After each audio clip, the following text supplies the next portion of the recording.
Welcome to Hard Talk with me, Zainab Badawi, from the World Economic Forum in Davos. My guest is humanitarian activist and Hollywood actor Forest Whitaker. He's probably best known for his Oscar-winning role 10 years ago as the Ugandan dictator Idi Amin in The Last King of Scotland. And he's remained deeply involved with Uganda through his work with the Whitaker Peace and Development Initiative, which helps young people living in communities affected by violence across several continents. He's also a special envoy for UNESCO and a member of the UN's advocacy group on sustainable development goals. But can celebrity activists like him be real agents for change?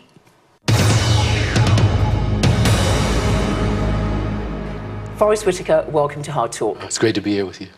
Now, in your acting career, you've been a very, very versatile actor.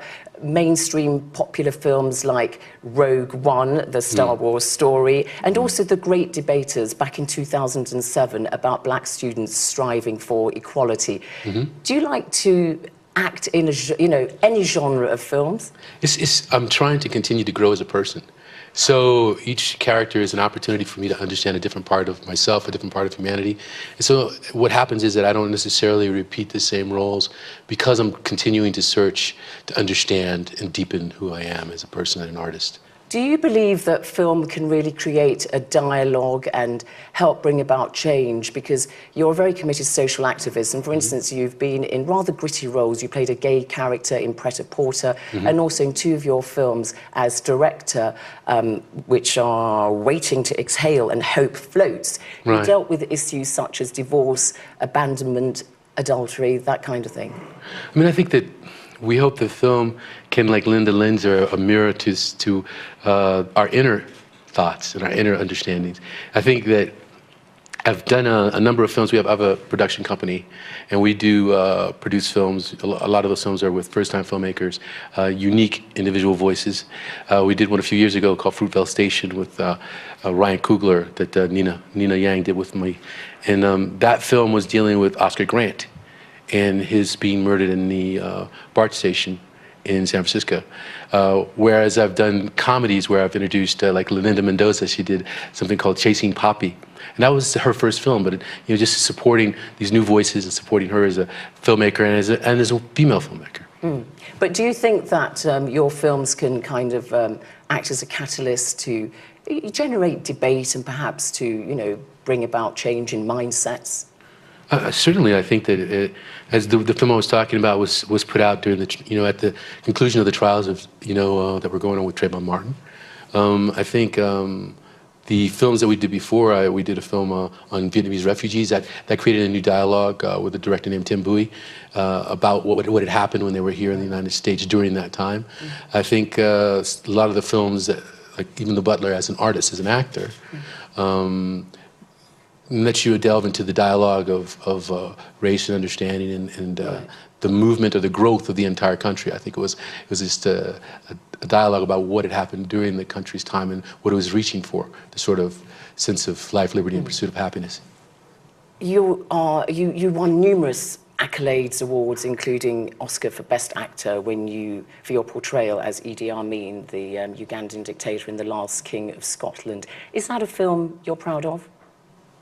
Yes, I gained a lot from that film as an artist and as a person. I had to do so much research to try to understand this particular character. I had never been to the African continent up until that point. That was an opening for me. And I had been charged with the notion that I was from there. So I needed to understand what it felt like in some ways to actually be African, not African American. And that was a challenge. The challenge of understanding the historical relevance of what was going on with him during that time and all the countries in that region, and the attacks that were going to him, the colonialism, all these things were opportunities for me to continue to grow. I had to learn a new language. I was working on Kiswahili, so I could actually speak in the film in that language and be able to improvise a little bit, in the language. I had to learn musical instruments, because that was one of his things. I mean, it was like a party in a box, this accordion that he was playing, but allowed him to create a party wherever he went, and there was certain qualities of his personality that were interesting. Very taxing role. You had to put on 50 pounds, didn't you, to take the role on, something like that? You must have been eating a lot, Forrest, in the run-up to that. Yeah, well, and during that time, I just kept eating. So, as an African-American going to the continent of Africa for the first time, what did you feel like when you first landed in Africa? Did you feel like a sense of that you'd come home? Did you have any kind of I guess I acquired a deeper feeling of that the more I was opening myself to understanding things. At first you get a general feeling of the air and the place and the people, and it was very generous. And the Ugandans were very generous to me, and that I met. But then something happens as you start to eat the food. You resting on the sides of a road, riding motorcycles through the streets. I tried to experience as much as I could to help me understand how to project this in a truthful way. You were quoted in the New York magazine in 2006 saying Idi Amin was responsible for major atrocities, but he also reshaped opportunities for people in his country. He was a person who was colonized and he stood up to colonialism, and he was demonized for many things, but partly for standing up. Sounds like you perhaps somewhat admired him? I didn't admire the atrocities that he did as far as the many deaths. Although if you examine the historical reference, you'll see that the person behind him committed more murders than the person before him has committed more murders. So it doesn't make his right. It's just curious as to why he was so focused on during that time. I think certainly he was trying to bring a sort of sense of nationalism. He kicked out the West, which was unusual for someone who was from the continent. It's not a question of like trying to act like he's like some form of a hero. It's a question of just like looking at the references and seeing the different things that affected the people and changed their sense of identity. And he did like have some influence on changing their identity. You said in general about empathizing with characters that once you understand the patterns that shape a person, how can you not find sympathy? Does that apply to somebody like Idi Amin, who, as you say, committed, and we know, many atrocities? I think yeah, in some ways, I guess even very strongly. Because at first you look at what is projected of him, and you have to try to go to the source of what would make him become that. What would make him commit 300,000 murders? What would allow him to do some of the atrocities that occurred? You're asking for understanding, though, for somebody who was a very brutal dictator. I'm not asking for understanding for him. I'm looking for humanity in who he is. I think we have to look at humanity. We have to be able to stand in each other's shoes and understand that the way we behave is based on the different structures or things that happen to us as we grew up in our lives. And so my philosophy as an artist is I look at every character and I try to understand them. I go to their core. I start pulling away the different experiences of their lives, pulling away the different pains and understandings until I get to the bottom. And at the bottom of it, I believe we are all connected in some way. At the bottom, there's just a flame that is connected to everybody. And then you put those things back up on top of that character, that person, and that forms him. And then you can see a person who did atrocities, who did horrible things, but you do try to go for understanding. Look at the perceptions that that film raised about Africa. I want to tell you what a black British writer and film critic, Vanessa Waters, wrote in The Guardian. She said the fact that Amin killed many of his people, does that give carte blanche to the filmmakers to play to some of the worst stereotypes of corrupt, murderous, incompetent and ridiculous black leaders? Africa is presented as a place of violence and superstition ruled by fear. How far do you believe that's true, and if so, does it worry you? I mean, I think that certainly because the continent is really diverse, and so there's all different types of stories, and many of those stories need to be told, from different ways of life, different types of characters who make up that continent. But I think that if you look at historically, like this particular character and what he did in his life and the things that happened, then you have to like deal with the truth of what that is. It doesn't mean, because I think this movie was somewhat about colonialization and what colonization did, and I think that was looking at painting that picture of that he was created.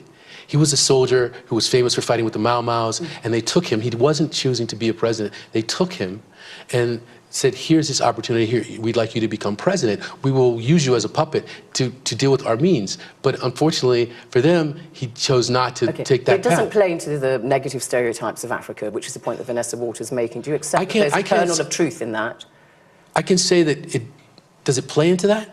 I think that it plays in this particular story. I think it's trying to stay pretty true to what was occurring during that time. The things you were talking about. When you were referencing Idi Amin, you said all kinds of atrocities. You had no sympathy for him. You were discussing all these things and asking me how I could have any feeling about him. That was your point of view. Yeah, that was. Yeah, you know. So I'm saying that yes, that may exist, and I think yes, more stories need to be told. You know, that deal with the African diaspora and that deal with the African continent, that like show the uplifting stories, that show the lies, the joys, and all things like that. That's one of many stories. This is one of many stories. What does the film tell us about Hollywood? Because the story is related through the eyes of a young Scottish doctor who goes to Uganda. Tell you what the veteran film producer Joe Picciarello says. In general, the bottom line is that the major studios want assurances that film projects have the potential to attract a significant white audience. So they've got to go through the eyes of a white doctor. I mean, I think that has been the case in different times and continues to be that way at certain times. In the case of that, it was based on a book, you know, and so it was following that particular book. But as a general point, though, as a general point, it's valid. At times, it's been extremely valid. I think it continues to be. I mean, we're looking at a system where 13% of the leading characters in films, minorities, are you know, people of color.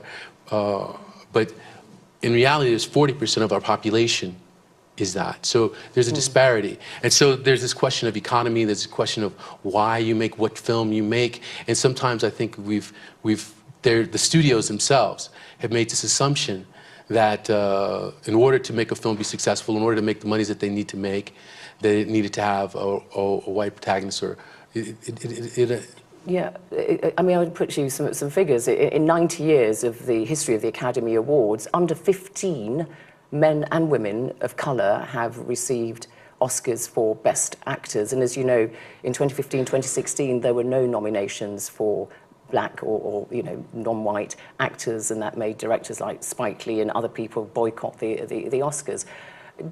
Have you received short shrift in Hollywood, do you think, as a result of your colour? Or are you just one of the success stories who's swum against the tide?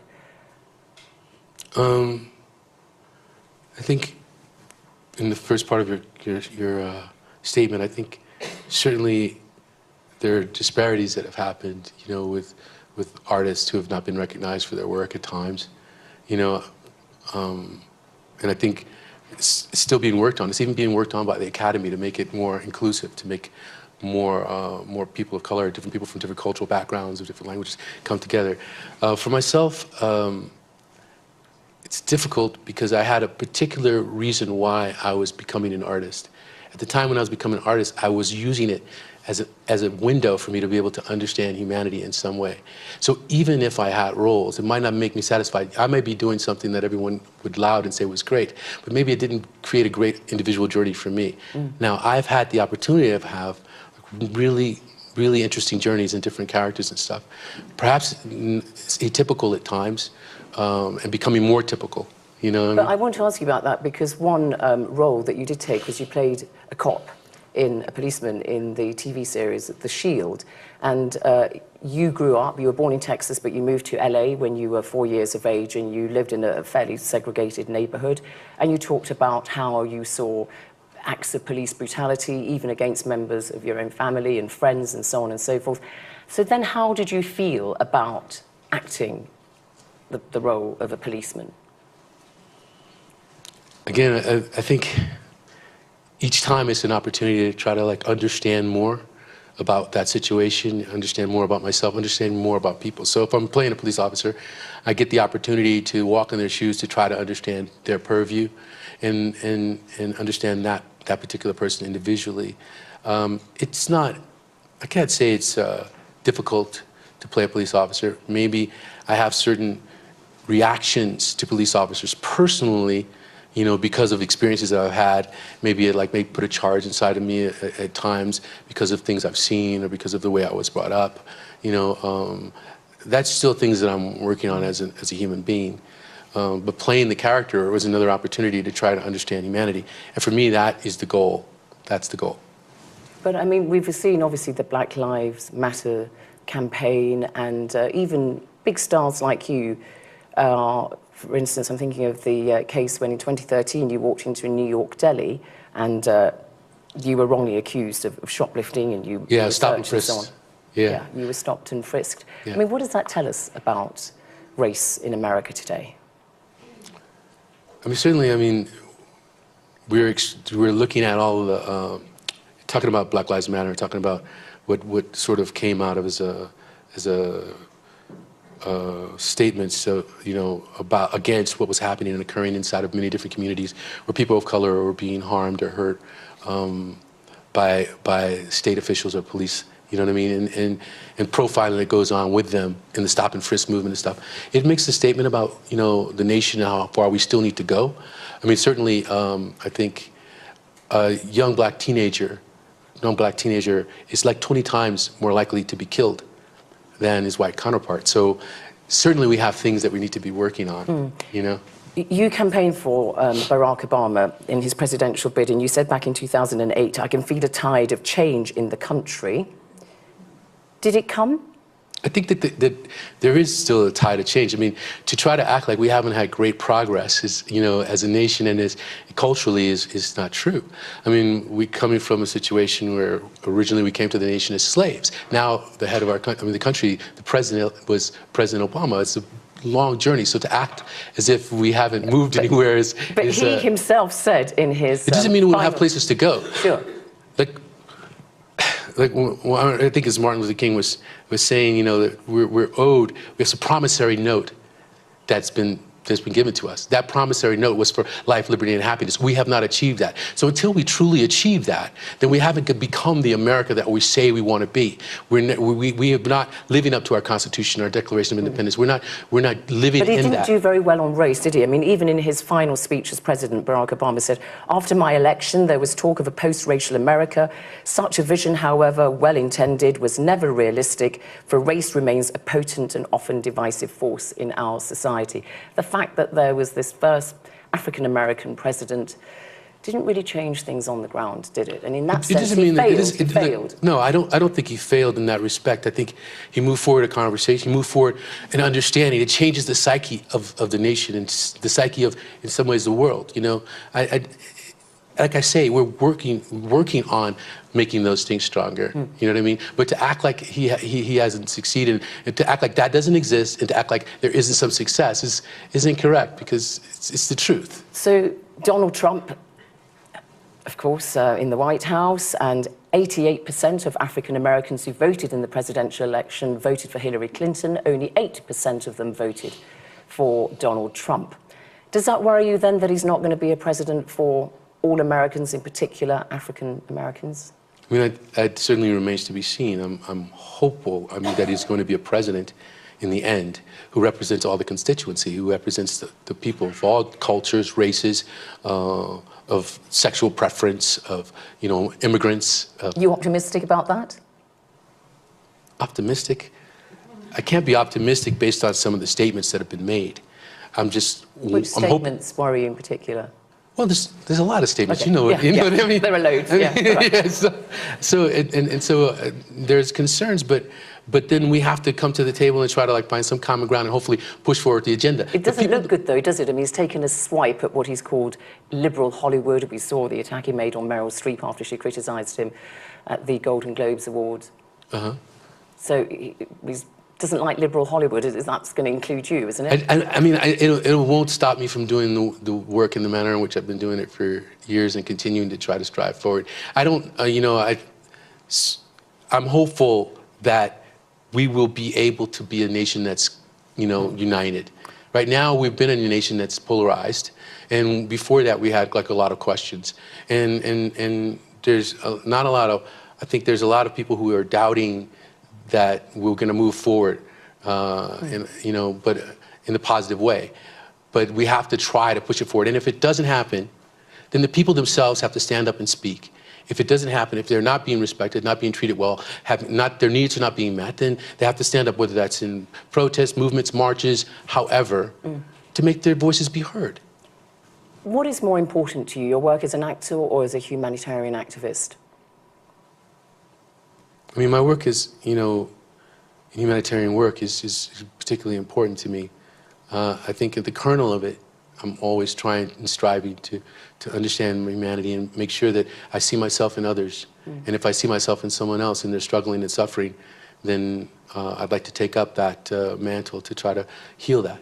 Your Peace and Development Initiative works a great deal with young people affected by violence, in particular young people, children who were forced to work as, or to fight as child soldiers, which of course we've seen in Uganda as well as other parts of the world. I don't address it just by dealing with child soldiers. I've been working with child soldiers.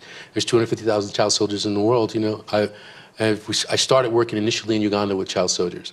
We started working in South Sudan on our Youth Peacemaker Network to deal with, you know, peace and reconciliation and development. And so we've been training youths in that way. We started first in Jonglei State because we thought maybe the conflict might happen there. And we wanted to hopefully help stabilize the country if it did. And it did happen, and that was the place where the conflicts happened. But the youths that we had trained all acted as like a sort of early warning system to help each other get to safety. So that was very powerful, and that's what they did. Developing these countries is such a huge problem. You can help the young people, but you know, where are the jobs for them? Even if you get them an education, quality education, there's no gainful employment for them and so on. So, I mean, it must make you feel very frustrated that despite your huge efforts, you still sometimes see that there isn't as much change on the ground as you would like. Yes, certainly. I mean, look, when you deal with a situation like in South Sudan where people are being, you know, the civil war has been going on for a long time. There's 50,000 deaths. There's, I don't know, 2.9 million people displaced. 1 million people displaced. 1 million are refugees and 2 internally displaced. And, you know, the United Nations is saying that 5 million people don't have enough food and are in need of humanitarian assistance. I mean, that's nearly half the population. But are we to not, like, try to move things forward and help the equation? Because those atrocities. Of course you help, but I'm saying that what we've done is worked with the youth, training them in that area. Those youths that went out into the community and trained others in those areas, and in our space, you know, because as you say, it is a really difficult situation, but they have managed to be able to help during the situation as peace builders, as peace mediators. I mean, one of our youths went to get the army to move out of a school in order to bring the children back inside. He was able to accomplish that. Another of our youth has been working on policy. He was accepted as a member of parliament. A lot of these different things are going on. They're like all these development projects that they're still doing, even during this time of really major atrocities and different difficulties that are going on. A lot of worries about South Sudan, as you say. You have met President Salva Kiir of South Sudan and also his erstwhile deputy, Riek Machar, who now leads the Sudan People's Liberation Movement in opposition, the main rebel leader. The rivalry between them is so personal. There are those who argue that there'll be no peace in South Sudan until both men are no longer on the scene acting politically. I don't know. I think that, you know, recently, I think it was in December, they started a dialogue for reconciliation in the country, and I'm hoping that it'll be inclusive, this national dialogue. And that everyone will be included, and they'll be able to move through it and talk through it. And otherwise, you know, there are a lot of players who are trying to help people find common ground to be able to deal with the situation. It's like any other situation of this magnitude.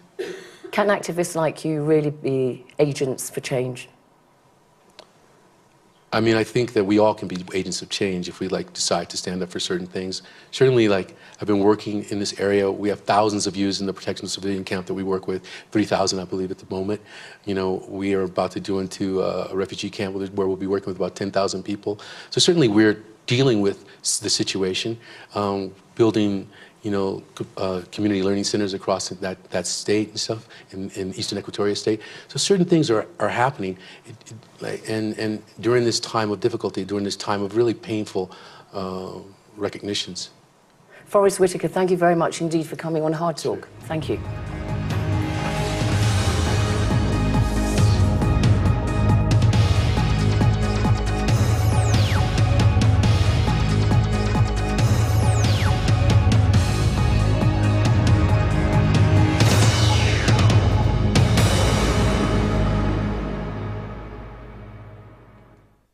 Good morning.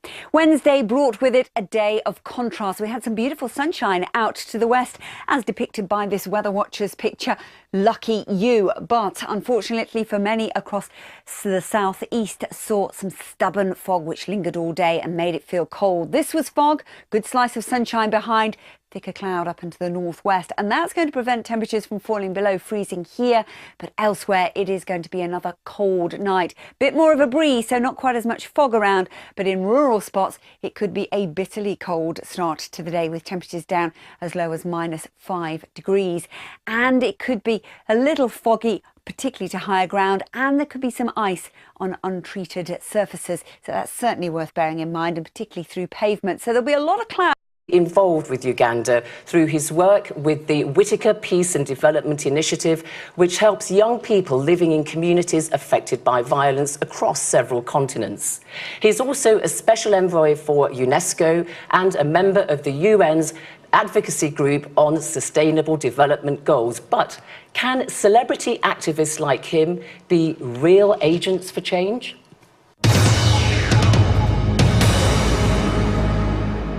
Forest Whitaker, welcome to Hardtalk. It's great to be here with you. Now, in your acting career, you've been a very, very versatile actor. Mainstream popular films like Rogue One, the Star Wars story, and also The Great Debaters back in 2007 about black students striving for equality. Do you like to act in any genre of films? I'm trying to continue to grow as a person. So each character is an opportunity for me to understand a different part of myself, a different part of humanity. And so what happens is that I don't necessarily repeat the same roles because I'm continuing to search to understand thoughts and our inner understandings. I think that I've done a number of films. I have a production company, and we do produce films. A lot of those films are with first-time filmmakers, unique individual voices. We did one a few years ago called Fruitvale Station with Ryan Coogler that Nina Yang did with me. And that film was dealing with Oscar Grant and his being murdered in the BART station in San Francisco.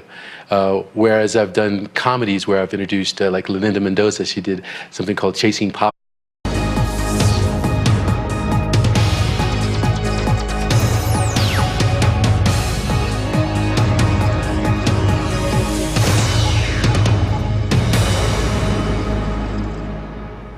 Welcome to Hardtalk with me, Zainab Badawi, from the World Economic Forum in Davos. My guest is humanitarian activist and Hollywood actor Forest Whitaker. He's probably best known for his Oscar-winning role 10 years ago as the Ugandan dictator Idi Amin in The Last King of Scotland, and he's remained deeply... And deepen who I am as a person and an artist. Do you believe that film can really create a dialogue and help bring about change? Because you're a very committed social activist, and for instance, you've been in rather gritty roles. You played a gay character in Pret-a-Porter, and also in 2 of your films as director, which are Waiting to Exhale and Hope Floats. Right. You dealt with issues such as divorce, abandonment, adultery, that kind of thing.